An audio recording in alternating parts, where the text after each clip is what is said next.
నమస్తే తెలంగాణలో ప్రధానంగా ఇవాళ ఏం ప్రచురితం చేశారంటే రాహుల్ వర్సెస్ రేవంత్ అట. ఇండియా ఏఏ సమ్మిట్లో కాంగ్రెస్ అగ్రనేత తీవ్ర విమర్శలు. సదస్సులో మోదీకి వ్యతిరేకంగా యూత్ కాంగ్రెస్ నిరసన చేస్తే అదే వేదిక నుంచి కేంద్ర ప్రభుత్వం రేవంత్ ప్రశంసలు చేయడం గమనార్హం. ఇక సొంత పార్టీని ప్రతిసారి ఇరకాటలు పెడుతున్న సీఎం అంటూ ఒక వార్తను పరిచయం చేసింది. ఇక 11 మొత్తం మిగతా నెక్స్ట్ ఏం చెప్పిండు అసలు మొత్తం దాని గురించి ఒక వివరణ ఏమి ఇచ్చిర్రు, అసలు రాహుల్ వర్సెస్ రేవంత్గా ఎందుకు వీళ్ళు చెప్తున్నారు అనేది ఒకసారి మనం చూసే ప్రయత్నం చేద్దాం.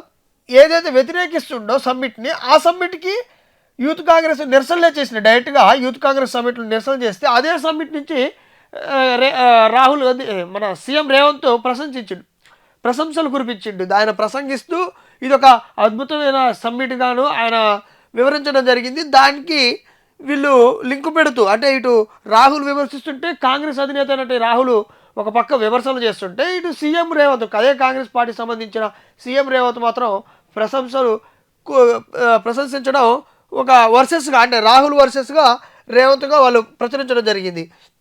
అసలు ఏమంటారు అంటే ఇండియా ఏఏ సమ్మిట్పై కాంగ్రెస్ నేత అగ్రనేత తీవ్ర విమర్శలు చేస్తుంటే అదే చదువులో మోదీకి వ్యతిరేకంగా యూత్ కాంగ్రెస్లు కూడా నిరసనలు చేపడుతుంటుంటే వాళ్ళు ఒక అర్ధనగ ప్రదర్శనలో టీషర్ట్లు ఇప్పి ఒక నిరసన చేస్తుండే మనం ఇక్కడ చూడొచ్చు. నిరసనలు చేస్తున్న దృశ్యాలు కూడా ఉన్నాయి. ఆ సమ్మిట్లో అదే వేదిక నుంచి సీఎం రేవంత్ అదే పార్టీకి చెందిన సీఎం రేవంత్ ప్రసంగించడం కూడా కొంత హాట్ టాపిక్గా ఒక బర్నింగ్ టాపిక్గా మనం చూడొచ్చు. అసలు ఏం జరుగుతుంది రేవంత్కి రాహుల్ వర్సెస్ అనడానికి ప్రధాన కారణం ఏంటంటూ తలలు పట్టుకుంటున్న యూత్ కాంగ్రెస్ అంట. రేవంత్ తలంటుతున్న యూత్ కాంగ్రెస్ అంట రేవంత్ని ఆయన తలంటుతున్నట్టు ఇండైరెక్ట్గా రేవంత్ రెడ్డి మీద వాళ్ళు ఫైర్ అవుతున్నట్టు వాళ్ళు ప్రధాన. అసలు ఏమంటారు అదే ఢిల్లీలో జరుగుతున్న ఇండియా ఏ ఇంపాక్ట్ సమ్మిట్లో 2026 కాంగ్రెస్ అగ్రనేత రాహుల్ గాంధీ మొదటి నుంచి ఈ సదస్సును వ్యతిరేకిస్తున్నారు. ఇది పబ్లిసిటీ స్టంట్ అంటూ కేంద్రంలోని మోదీ సర్కార్ జాతీయ ప్రయోజనాల కంటే కార్పొరేట్ శక్తులకే ప్రాధాన్యత ఇస్తుందని తీవ్ర విమర్శలు గుప్పించిన నేపథ్యంలో ఇదే సందర్భంలో ఏ ఇంపాక్ట్ సమ్మిట్లో శుక్రవారం ఊహించడం ఘటన జరిగింది. యూత్ కాంగ్రెస్ కార్యకర్తలు కూడా దూసుకొచ్చి చొక్కాలు విప్పేసి అర్ధనగ్న ప్రదర్శిస్తూ ప్రధాని మోదీకి కేంద్ర ప్రభుత్వం వ్యతిరేకంగా నినాదాలు చేశారు. భారత్ అమెరికా వాణిజ్య ఒప్పందానికి విమర్శించారు. దేశంలోనే నిరుద్యోగం ద్రవ్యోల్బణం వంటి అంశాలను ప్రస్తావిస్తూ సమ్మిట్లో బోర్డు ముందు నిలిచి నిరసనలు సైతం తెలిపారు.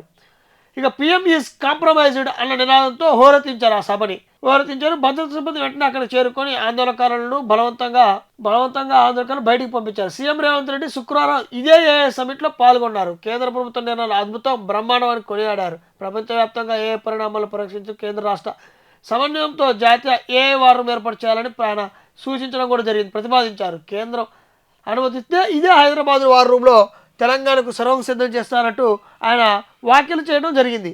ఇక ఓవరాల్గా ఏదైతే ఢిల్లీలో జరిగిందో ఇండియన్ ఏఐ ఇంపాక్ట్ సమ్మిట్ 2026 జరిగింది. ఇక్కడ విదేశాల నుంచి కూడా ఒక మేధావులు మొత్తం ఇక్కడ ఈ సమ్మిట్కి హాజరయ్యారు. తెలంగాణ నుంచి సీఎం రేవంత్ రెడ్డి కూడా ఇదే సమ్మిట్కి హాజరయ్యారు. అయితే ఈ సమ్మిట్లో అనూహ్య పరిణామాలు మొదటి నుంచి రాహుల్ గాంధీ ఈ సమ్మిట్ ఏఐ సమ్మిట్ అయితే ఇదొక కాంప్రమైజ్డ్ ప్రధాని మోడీ కాంప్రమైజ్ అయ్యిండు. ఇటు ట్రంప్కి కానీ అటు అమెరికా నాయకత్వానికి ఆయన కాంప్రమైజ్ అయ్యి వాళ్ళ కింద పనిచేయడానికి ఇక్కడ భారతదేశ ఆత్మగౌరవాన్ని తాకట్టు పెడుతున్నట్టు ఆయన మొదటి నుంచి రాహుల్ గాంధీ విమర్శిస్తున్నాడు. ఈ నేపథ్యంలోనే అక్కడ జరుగుతున్న కార్యక్రమానికి కాంగ్రెస్ యూత్ కార్యకర్తలు కొంతమంది ఆందోళనకారులు ఒక ఉద్యమంలో ఆందోళన చేస్తూ ముందుకు దూసుకురావటం, ఆ దూసుకొచ్చిన నేపథ్యంలో వాళ్ళు మోడీ కాంప్రమైజ్డ్ అంటూ కూడా వాళ్ళు నినాదాలు పెద్ద ఎత్తున చేయడం కూడా జరిగింది. ఈ నేపథ్యంలోనే సీఎం రేవంత్ రెడ్డి అనూహ్య పరిణామం ఏమిటంటే దీనికి హాజరైన సీఎం రేవంత్ రెడ్డి అటు రాహుల్ గాంధీ కాంగ్రెస్ అధిష్టానం ఏది చెప్తే అది చేసేటటువంటి ఇక్కడ వాళ్ళ స్టేట్ పాలిటిక్స్ మొత్తం కూడా ఢిల్లీ పాలిటిక్స్కి అనుసంధానమై ఉంటాయి.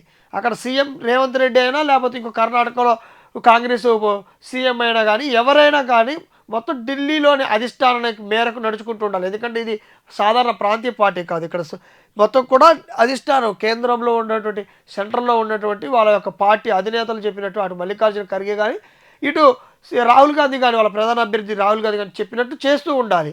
కానీ ఇక్కడ ఏదైతే కేంద్ర యొక్క పరిణామాలని కేంద్రం చేస్తున్నటువంటి సమ్మిట్ను కానీ ఏదైనా ప్రతిదాన్ని అటు ప్రతిపక్ష హోదాలో ఉన్నటువంటి రాహుల్ గాంధీ విమర్శించడం సాధారణమే. కానీ వీళ్ళు స్టేట్ గవర్నమెంట్ వచ్చేసరికి కూడా వాళ్ళకి అనుసంధానంగా పనిచేస్తూ వీళ్ళు కూడా అటు బీజేపీ ఇరకాటంలో పెడుతూ కానీ వాళ్ళు బీజేపీకి వ్యతిరేకంగా నినాదాలు చేసుకుంటూ బీజేపీకి వ్యతిరేకంగా పనిచేయాల్సి ఉంటుంది.